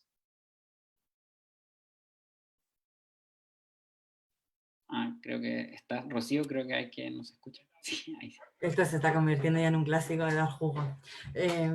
La siguiente pregunta parte diciendo sobre el tema de género, así que entiendo que puede ser para Yanira o para Martina, y nos dice, ¿es posible comparar los temas de asignación, o sea, referido a aspectos económicos, de distribución, etcétera, con los temas culturales, o sea, referido a las desventajas que puede tener un grupo dentro de la sociedad en comparación a otro? La pregunta dice si es posible comparar. Comparar eso, los temas de asignación con los culturales. Me imagino que no más... estoy muy segura de si por comparar se está refiriendo a que si son equivalentes, en cuyo caso son idénticos, en cuyo caso diría, estoy tratando de reinterpretar la pregunta para poder contestarla, en cuyo caso diría no son idénticos, tienen especificidades. Ahora, si la pregunta es, ¿son comparables porque son factores relevantes para determinar desigualdad? Y entonces para adoptar una respuesta jurídica, y entonces pueden ser relevantes jurídicamente, en ese sentido yo diría que sí son equivalentes, porque los problemas o las injusticias de género, y en esto yo sigo, entre otras autoras, a Nancy Fraser, ¿no? Tienen esta dualidad, ¿no? Esta dualidad que va de la disparidad de acceso a bienes o a recursos económicos como a las cuestiones de estatus. Por lo tanto, yo diría que sí, que ambas cuestiones son relevantes. Ahora lo que ocurre es que los problemas de desigualdad de género es muy difícil en la casuística hacer una distinción nítida, ¿no? Y saber, esto es como que es lo primero, el huevo o la gallina. Si es, por ejemplo, en las cuestiones de distribución de ingresos, las mujeres reciben menos paga en el supuesto que tengan, por ejemplo, igualdad de formación profesional, porque son mujeres, y hay una desvaloración entonces de lo femenino en tanto femenino, ¿no? Porque se cree que una mujer por definición va a ser menos competente y por eso se le paga menos, o hay una cuestión de desigualdad económica estructural que tiene que ver con los temas de distribución de cuidado que hacen que los costos de oportunidad para las mujeres sean mayores para invertir su tiempo completamente en el mercado de trabajo y ser pagados igual que los hombres, ¿no? Porque no están completamente disponibles. Bueno, no es tan fácil hacer esa distinción, porque lo que ocurre en las cuestiones de género es que se van entremezclando. Hay casos que pueden ser más sencillos, donde aparece con mayor nitidez que la causal puede ser una diferenciación de estatus y no necesariamente una diferenciación económica, pero hay muchos otros casos en los que parece entremezclado. Y no necesariamente el incidir sobre una variable mejora la otra, ¿no? Y a veces el incidir sobre una variable podría empeorar la otra, ¿no? Por eso es que las cuestiones de género merecen ser examinadas, y ese es uno de los desafíos de la articulación constitucional, de una manera que permite una especie de bajada a la aplicación normativa de esas reglas, tanto en la adjudicación judicial, que sea sensible a la información social, ¿no? Al conocimiento que existe sobre cómo eso opera, porque muchas veces jueces y juezas hacen, incluso con la mejor intención, aplicaciones de normas de igualdad muy intuitivas que solo reproducen estereotipos de género, y lo propio hace el legislador a complementar norma constitucional, y también ocurre en políticas públicas donde la práctica no es necesariamente construir política pública o construir legislación con información social, con estadísticas de género, etc. Entonces el desafío también de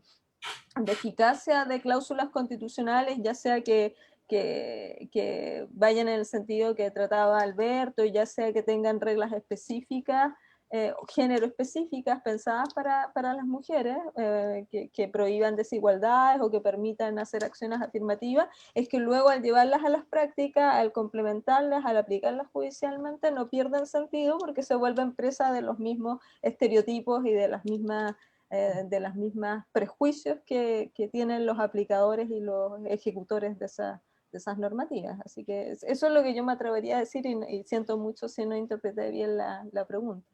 Bueno, yo creo que la libre interpretación es legítima y casi que inevitable, ¿no? Porque al final cada uno traduce en su cabeza un poco y en las cosas que a uno le vienen dando vueltas lo que está escuchando.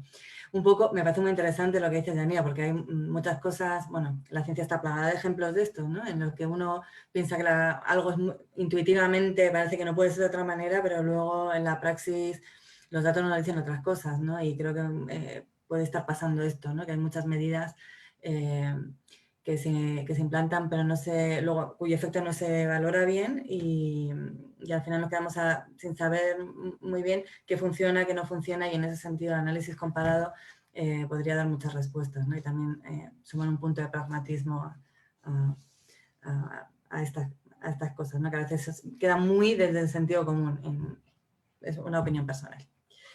Para Martina, nos dicen: ¿debe abordarse el tema migratorio como una categoría de grupo especial o discriminado, o como una manifestación dentro de la multiculturalidad?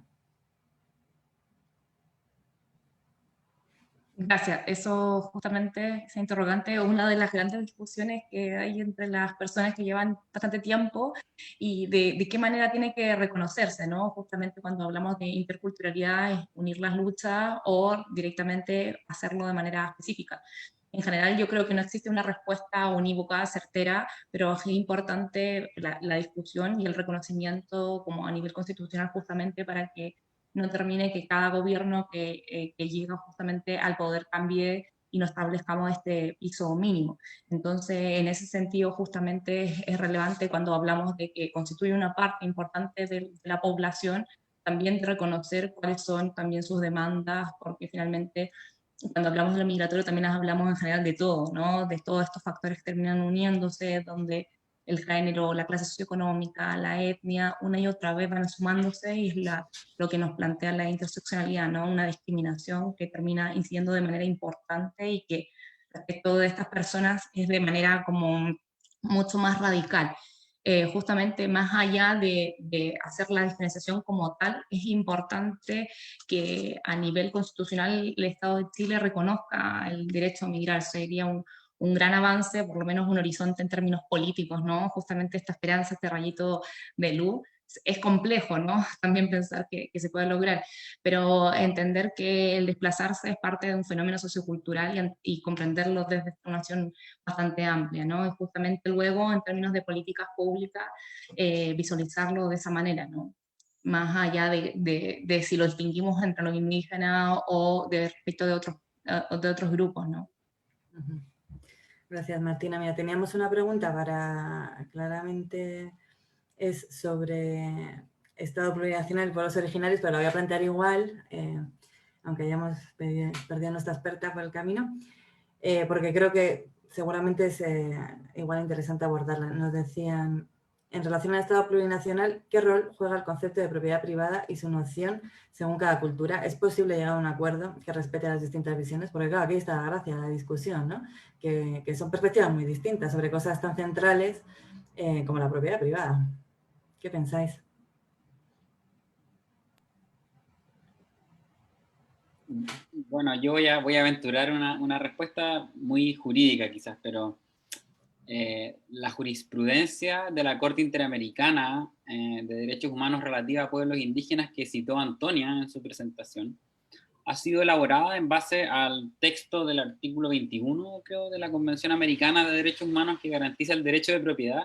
Y si uno lee ese artículo 21, es una cláusula que viene redactada en términos liberales, en términos muy clásicos, ¿no? La libertad aparentemente entendida en términos negativos. Sin embargo, entendida en el contexto, ¿no?, de cómo los pueblos indígenas entienden la propiedad, es que esa jurisprudencia ha entendido a la propiedad como una cuestión que tiene que ver con la identidad, con una cuestión que tiene que ver con el modo de vida, y es algo bien bonito que también ha hecho otra literatura feminista, ¿no?, con esta idea de la propiedad y la personalidad. Hay una teórica que se llama Margaret Radin, que ella ha hecho una cuestión bien bonita, ¿no?, a partir de de cómo a veces las cosas, o ella se acordaba de cómo ella cuando niña se sentía propietaria de las cajitas musicales, ¿no?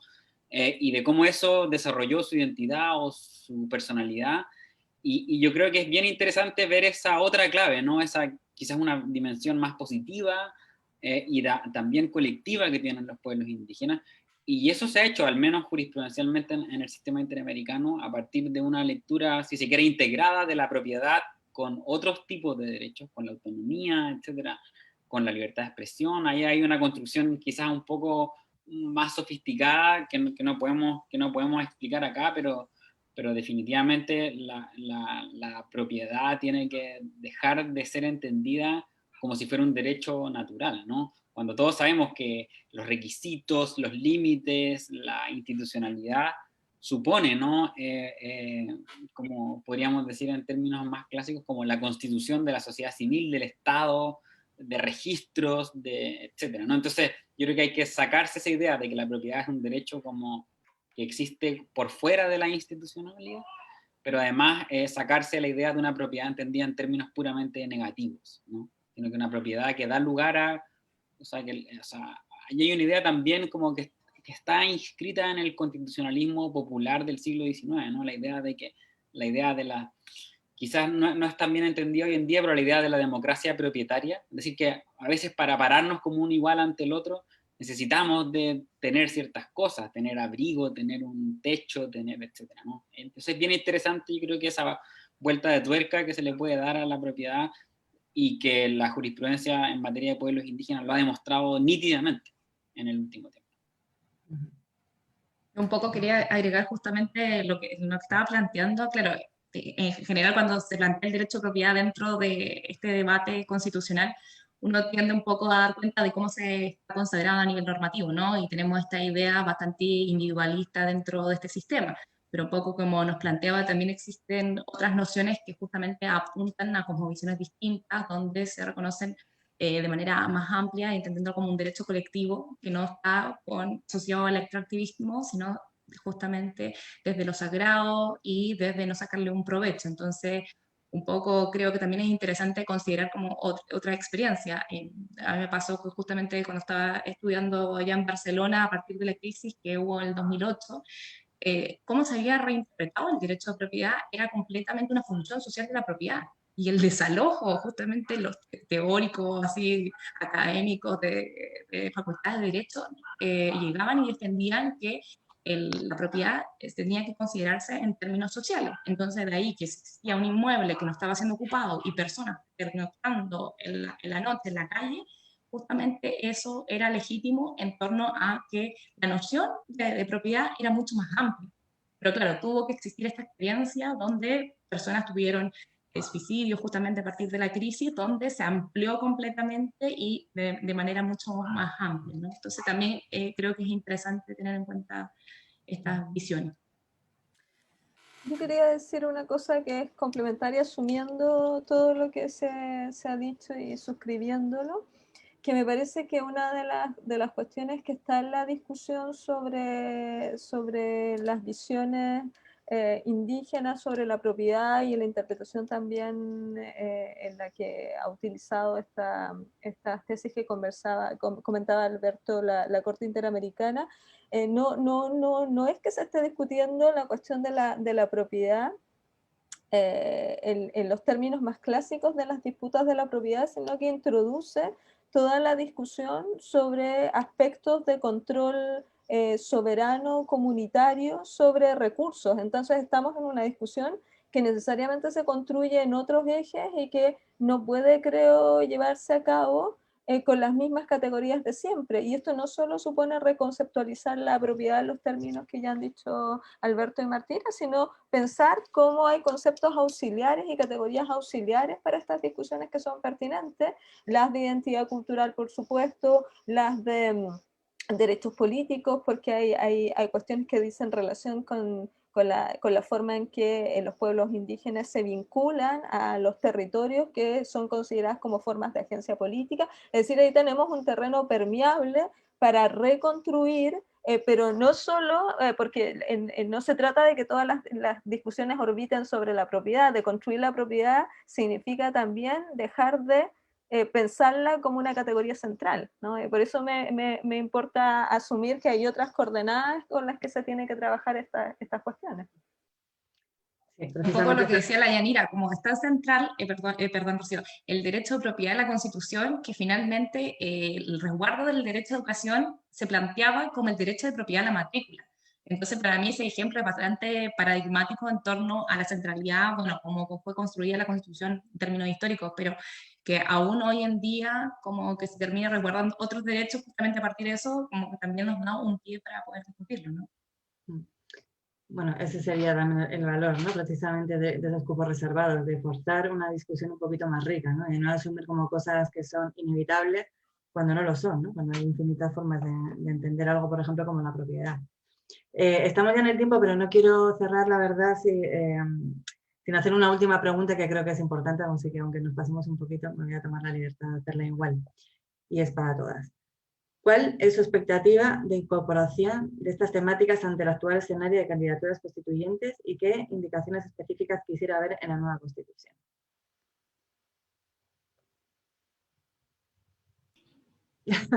Casi nada, ¿no?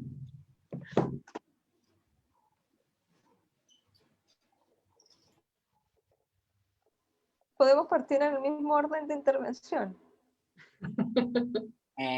Yo creo que es interesante la diversidad de posturas. Yo creo que hay candidaturas que van con una postura muy universal, ¿no? Que en sus programas algunas candidaturas constituyentes van con una propuesta del todo, pero también hay muchas candidaturas un poco aspectos que van con temas específicos, con la alimentación, con los derechos de los animales, etcétera, otros constituyentes que son más verdes.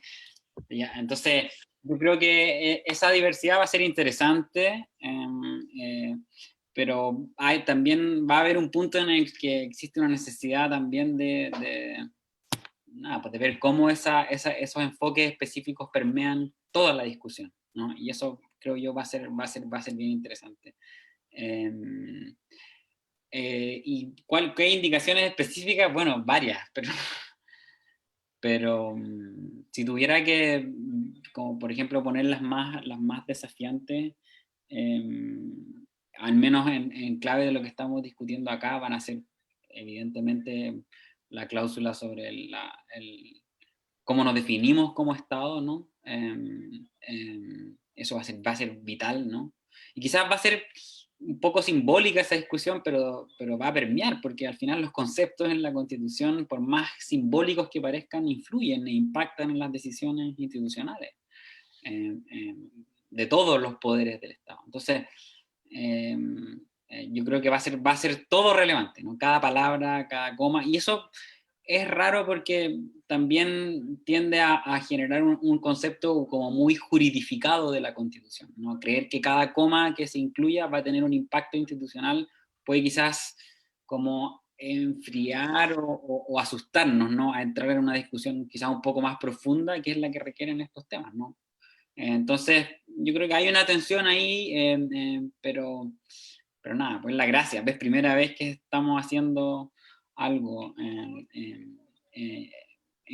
esta clave, ¿no? Con todas estas normas, con la paridad, con las cuotas de candidaturas para personas con discapacidad, con los escaños reservados, etc. Yo creo que eso va a cambiar toda la discusión. Entonces, definitivamente se van a generar diversos enfoques y van a haber también una discusión sobre indicaciones específicas, ¿no? De demandas específicas que van a requerir ser deliberadas, ¿no? y conocidas por el resto de los y las convencionales. Eso. Gracias, Alberto.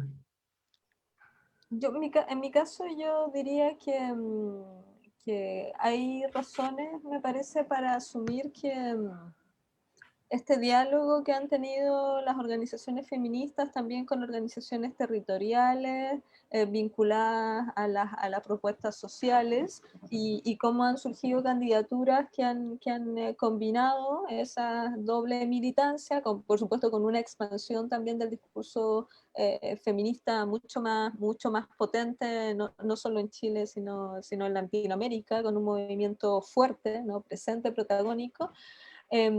Genera expectativas, yo creo, razonables de que haya varias discusiones. Supongo, cuando digo expectativas, simplemente estoy proyectando, no estoy diciendo que esta sea mi esperanza personal, porque mi esperanza personal sería probablemente mucho más ambiciosa, pero estoy pensando que probablemente la discusión sobre paridad va a permear la discusión constitucional en términos de contenido, porque ya fue muy potente respecto de la configuración del órgano constituyente. Asumo también que toda la problematización que ha habido sobre las lógicas de cuidado producto de la pandemia va a también estar presente en esa discusión. Me parecería extraño que no estuviera, porque ha también estado muy ligada a la discusión legislativa reciente, ¿no? Y yo asumo que la cuestión de derechos sexuales y reproductivos también va a estar, porque es parte de la expansión de la movilización política latinoamericana en materia de estos derechos. Así que esas serían como mis tres apuestas. Cuando digo estar, digo van a estar en la discusión. De esto no se sigue que necesariamente alcancen el quórum para obtener cláusulas en este sentido. Y si yo tuviera que decantarme por una, pensando que todas son muy importantes, pero por una que observara que tiene la capacidad de ser vector de transformación, me decantaría por una cláusula de paridad en órganos políticos, no solo representativos, sino también administrativos, de adjudicación judicial, etcétera, porque me parece que es la que tiene mayor potencial porque lo hemos visto recientemente no solo en Chile, sino en otros países, de producir o de multiplicar luego agenda feminista y estabilizar esa agenda en el futuro. Así que esa sería, si dependiera de mí, por eso me la jugaría. Gracias, Yanira. Martín. Bueno, cuando se habla en términos migratorios es mucho más complejo porque, bueno, si bien hubieron como 368.000 migrantes que pudieron votar en el plebiscito, luego justamente para las convencionales constituyentes se requería nacionalidad. Entonces, finalmente no era en torno a ser migrantes, sino directamente que hubiera una nacionalización. Y luego, además, para el apoyo de las candidaturas a independientes, los mismos migrantes que en su momento pudieron votar tampoco podían hacer el apoyo. Entonces, en ese sentido, es complejo pensar que la agenda en términos de demandas migratorias pueda tener un espacio, ¿no? Donde sí podría existir justamente cuando vemos a nivel más regional, por la especificidad de cada territorio. Por ejemplo, en la misma región de Tarapacá tenemos un 20%, 19% de la población que es migrante. Entonces, en torno a eso, podrían tener algún espacio justamente de discusión las demandas y para mí justamente la principal es la necesidad de reconocer este derecho a migrar como una garantía, ¿no? Pero me gustaría ser más positiva, un poco como Yanira, pero veo que es complejo, ¿no? Porque esta participación a priori como que se establecen muchísimas barreras. Muchas gracias, Martina. Y bueno, pues así entonces cerramos esta conversación que podría ser infinita, pues por las infinitas aristas, ¿no? que van surgiendo a medida que conversamos. Bueno, muchas gracias al equipo técnico que está detrás también, a los organizadores, mis disculpas por este atraso casi forzado. Y bueno, pues a toda la gente que nos está escuchando, los emplazamos a la siguiente sesión del miércoles constituyentes, que será el miércoles 17 de marzo a las 6:30. En esta ocasión estaremos hablando sobre un tema pues, interesante para nuestra realidad regional y el seminario va a llevar por título La administración del Estado y la redistribución territorial del poder. Así que quedan todos muy cordialmente invitados y de nuevo muchas gracias a los panelistas de hoy, a Martín, a Alberto, Yanira y a Antonia, por darnos este ratito estimulante, ¿no? de reflexión. Gracias a todas. Gracias. Gracias. Gracias. ¿Cómo va? Chao, Gracias chao. por la moderación.